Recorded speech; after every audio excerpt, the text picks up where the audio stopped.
Hey everybody, welcome to the Poke Chalet. So, if you're curious about what's going on in the Canadian market, we did get confirmation from Distro that we will be seeing reprints of Surging Sparks ETBs and Twilight Masquerade ETBs. And they're not going to be cheap. They're not going to be at like allocation prices, unfortunately. But there will be reprints. And they're going to divvy it up amongst stores. I don't think they're going to have an open order. So they're not getting a crazy amount of ETBs. They're just getting a small blip of reprints of Surging Sparks and Twilight Masquerades. So that'll be sent out, I don't know, within the next couple of weeks to stores in Canada. So you probably see a lot of the quick flippers or the paper hands investors dumping their Surging Sparks ETBs, their Twilight Masquerade ETBs. I saw a couple of people just posting in the local marketplace that their ETBs is now only $100. Well, it's going to come down. You should see the price adjust down to like $85 Canadian for these two types of ETBs, 85, 90. So if you still see the guys charging 100, 110, they're trying to get in before the reprint hits, but it's coming. So if you want it, a Surging, if you wanted a Twilight, Costco's still going to be cheaper, but you're going to see it in stores. You're going to see like prices coming down at least to like $90, I think, maybe even more, maybe down to 80. We shall see. Depends on how much. Based on my discussions with Distro, there's some, and there's enough for cases.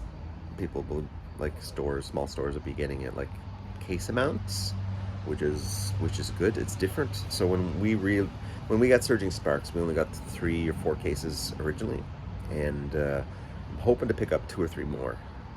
Twilight, we got 5 cases. I'm hoping to get 3 or 4. Who knows? It might just be a case each. We'll see. For small stores like ours, Poke Chalet, I don't know if we really get allocated a whole lot, but we'll see.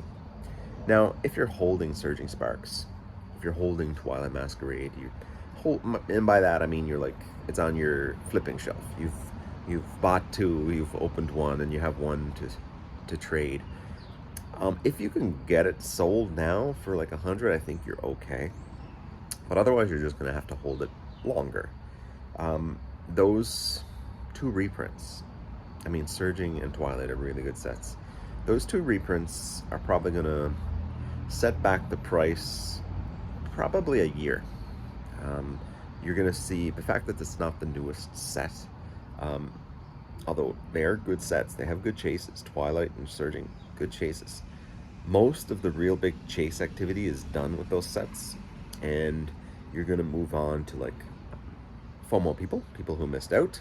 I guess people who are last and missed out, or weren't around when Surging was available or when Twilight was available, or when those 2 sets were like too expensive, because they did get expensive. I'm happy that we're going to get those 2 sets. They're really good sets to open. Entertaining sets. The Greninja chase is pretty good. The Pikachu chase is pretty good. And of course, Surging has a few more chases, a few more things that are worth opening packs for. Good for people working on their Twilight binders, their Surging binders. I know a lot of people, most people are done those sets. They've bought the bullet and they filled out their singles. There's always people who will enter and weren't around for Surging, weren't around for Twilight. You'll see them have a good time finding these ETBs at 90 Canadian. I have no idea what it's going to be from the US perspective. I think the US distributors, they let product go cheaper.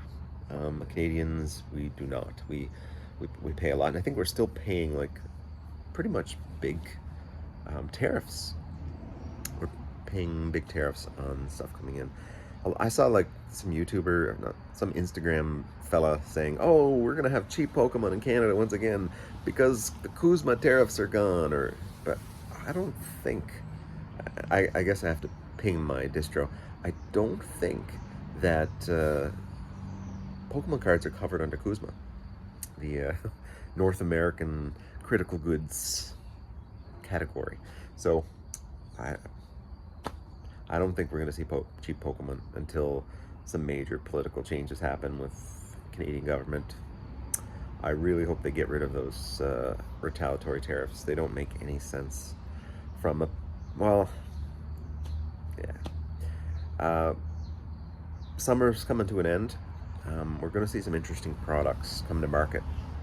The Team Rocket tins should be interesting ones because they have Destined Rivals, and they have, I think, modified EXs for people who are doing like Destined Rivals master sets. You're going to see like, what's it called? The Team Rocket's Persian. You're going to see Team Rocket's Mewtwo. You're going to have like promo cards from the tins. And people like tins. They're good to open. So, what else? Don't expect a big drop in price for Canadian Pokemon cards, unfortunately. I will let you know first here if I see that the tariffs are gone, because I'll let you know the prices are going to calm down a bit in Canada.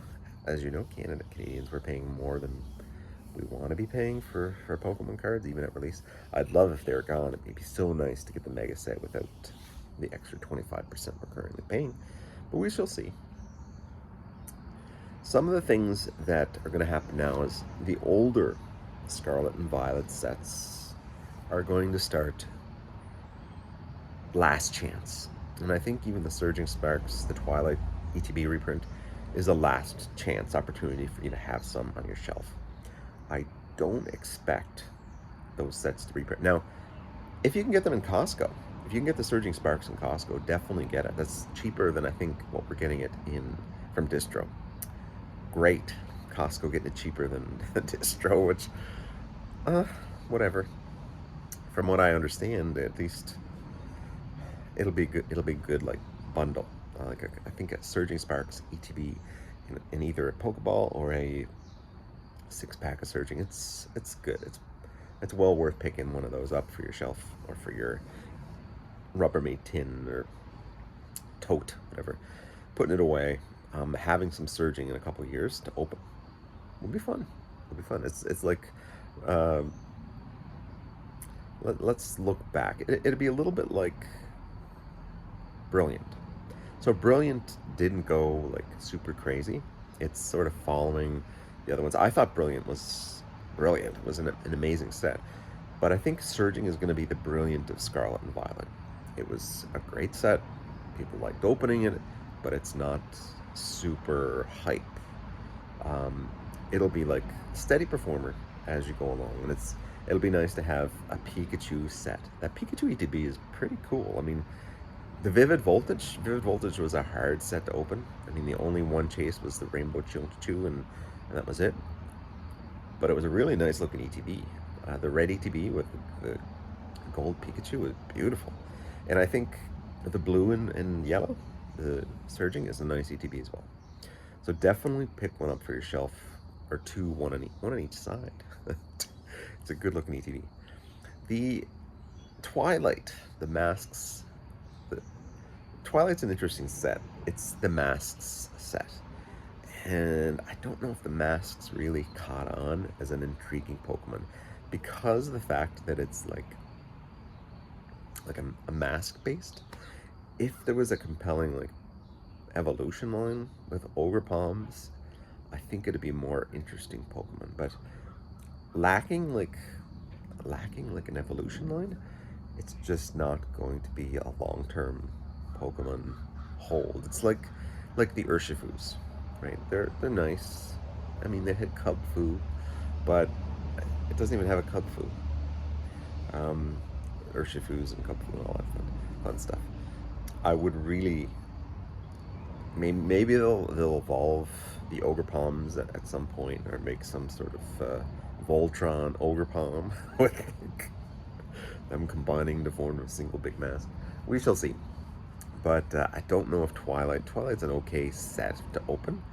It has a good Pokemon in it, but the Ogre Palm theme, I mean, if that was in a Greninja ETB, it would have blew everything away. People like Greninja. But I would definitely pick these up. This is the time. I think this is the last chance for Surging, last chance for Twilight.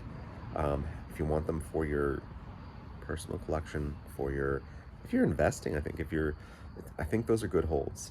You're going to see a lot of reprints over the next 6 months. You're going to see a lot of like last Last Shot, Early Scarlet and Violet. I mean, in the upcoming UPC, the Moltres, there's actually, from what I can see, there might be Paldea Evolved in there. I mean, if there is, that's new packs, right? That's an interesting set. I still have to look at it. I still have, it was blurry or mixed in exactly what the pack selection was. Um, but if it's an O to Scarlet and Violet, it's going to be a product that people will want, the Moltres. Good one to have. I keep one of the UPCs. I don't keep a case or anything like that. Keep one UPC of each type. I did not get the Greninja, so I don't have the Greninja. But other than that, try to keep one around here and there, just for the itch of the collector in me. And one of the things that I've gotten to is I've gotten to the point where there's some products you really want to just maintain for the shelf, have hold. And I know a lot of people don't like the fact that I keep product, like I hold product. People wish I would just sell it all to them. They come and like, I know you have a Blooming Waters there. Can you sell it to me? People they want to be the person who holds it. I keep it because I like collecting, and it's a little bit investing, but I never sell it. So, am I going to sell my last Astral Radiance booster box? No. Am I going to sell my last Lost Origin booster box? No. Do I regret selling my Fusion Strike and my Evolving Skies? Of course I do. Of course I do. The last Evolving Skies booster box I sold was actually a case. A case of Evolving Skies, and it ended up getting sold to a customer in the United States. And I wrapped it up and I sent it. I'm like, I hope this is not a chargeback. It wasn't. It was a good customer, but one-time customer. Sometimes products get very expensive and they can only be purchased by the U.S. market. That's where the buyers are. That's where the people with a lot of money. You don't see much happening in Canada in terms of big whale buyers. There's some, but that was the last time I sold Evolving Skies. It was in the form of a case, a sealed case, sent it off, made my little margins from what I got from distro versus what it sold for. I wish I had not sold it. How many times do you say that about any type of product?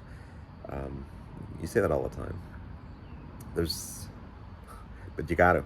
And when you're in a store and you're always getting this, $6,000, $10,000 bill, you have to be moving the product. You have to be selling it. You can't just stick it. No one has money like that to just continuously hold product. And I don't know how Alpha Investments does it, Mr. Rudy. I don't know how he does it, because I guess maybe the Patreon pays for some of the bills that he has coming in, but I don't have that third source of income. Maybe I should start a Patreon. If you think I should, comment down below. Hey, create a Patreon and offer your great prices to just people in the Patreon. That would suck. Suck for the people who are not in the Patreon. But he must have some means to cover the bills that are constantly flowing in when you're running a game store or an online store, like a low overhead store, which is what we have. You still get these giant bills that you need to move product in order to pay. And I wish I could keep more. I don't know why. It's collector mindset, hoarder mindset. Wish I could keep more. So anyway, guys, if you see Twilight, watch the price. I don't know if I'd pay 100 right now, but when it comes down to like 85 plus tax in Canada, I think that's the place where I think that's the floor that's being set by distro. It seems to be what the floor is going to be for that product, for those ETBs. And of course, buy up whatever Costco sells, because somehow they get cheaper than distro now. Great. So it's buying season for Pokemon. Hope you enjoyed the video. Happy end of summer, guys.